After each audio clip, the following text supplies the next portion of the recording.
चलिए तो सभी हाथ ऊपर करेंगे।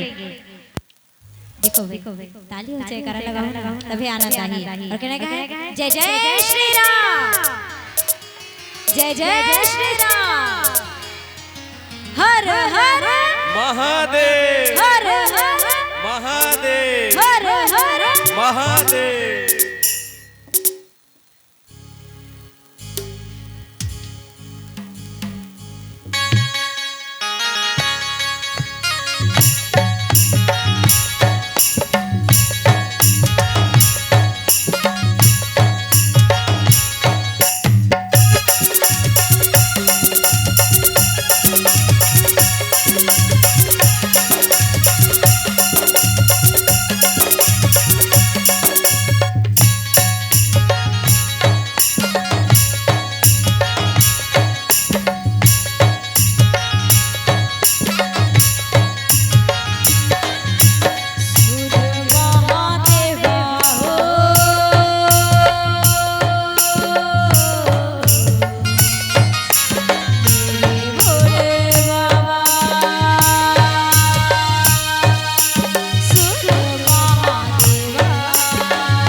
से भोले बाबा, मेरे भोले से भोले बाबा, भोले बाबा, मेरे भोले से भोले बाबा, मेरे भोले से भोले बाबा, मेरे भोले से भोले बाबा, भोले बाबा, मेरे भोले से भोले बाबा।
का जोग लेला, तूने काहे का जोड़ा काला रे भोले बाबा, मेरे भोले से भोले बाबा, मेरे भोले से भोले बाबा, मेरे भोले से भोले बाबा, भोले बाबा, मेरे भोले से भोले बाबा।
वैसे तो भोलेनाथ की लीला इतना निराला है ना कि जितना भी तारीफ कर भी कम है।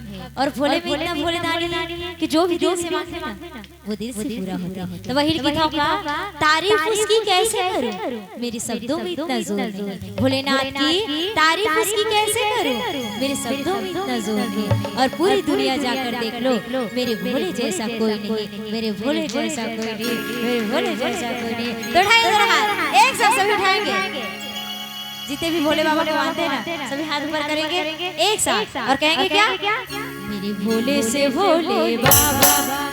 हाथ ऊपर कीजिए सभी एक साथ, मेरे भोले से भोले बाबा।